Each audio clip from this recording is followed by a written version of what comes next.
الحمدللہ ہم اور آپ ایک روزے سے فارغ ہو چکے ہیں اور دوسرے روزے میں داخل ہو چکے ہیں۔ آج کا جو درس ہے وہ ہے فضائل صیام، یعنی روزے کی کیا فضیلت ہے۔ کل کے درس میں ہم نے دیکھا تھا کہ رمضان کی کیا فضیلت ہے۔ رمضان اور روزہ دونوں الگ الگ چیز ہے۔ رمضان یہ مہینہ ہے، جس طرح جنوری فروری ایک مہینہ ہے، ایسے رمضان یہ محرم صفر ربیع الاول یہ ایک مہینہ ہے عربی کا، ایسے رمضان بھی عربی کا ایک مہینہ ہے۔ صوم جو ہم روزہ رکھتے ہیں، بھوک اور پیاس اور خواہشات پر کنٹرول، لغویات سے اجتناب جو ہم کرتے ہیں، یہ ہے روزہ۔ تو ہم دیکھیں گے آج روزے کی کیا فضیلت ہے۔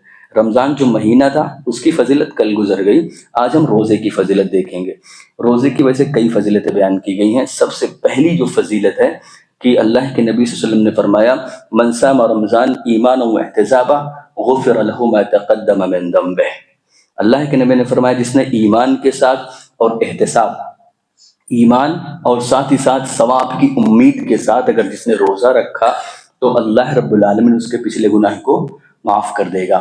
تو ایک تو ایمان، دوسرا ثواب کی امید ہونی چاہیے۔ ایسا نہیں کہ ہم مسلمان ہیں روٹین کے حساب سے رکھ رہے ہیں، یا ہم مسلمان ہیں تو ایسا نہ ہو کہ کوئی دیکھے گا یہ تو کھا پی رہا ہے رمضان کے مہینے میں، لوگوں کے تانوں سے بچنے کے لیے انسان روزہ رکھے۔ تو یہ نہیں، ایمان کے ساتھ اور احتساب، امید کے ساتھ، یعنی اللہ سے ثواب کی امید ہونی چاہیے۔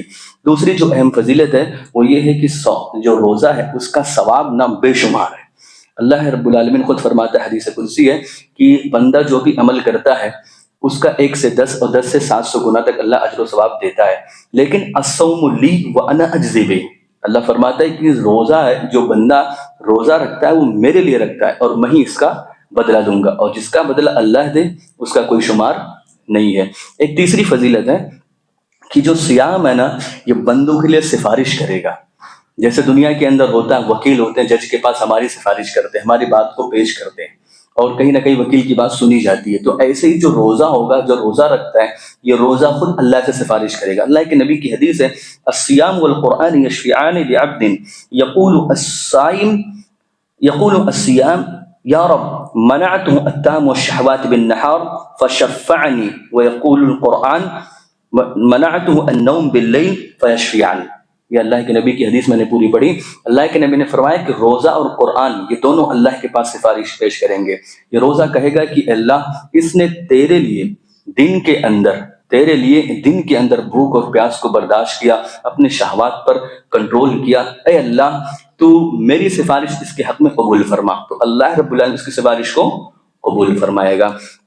ایک چوتھی فضیلت جو بیان کی گئی ہے وہ یہ ہے کہ جو انسان روزہ رکھتا ہے نا اس کے لیے اللہ نے خصوصی گیٹ تیار کر کے رکھا ہوا ہے۔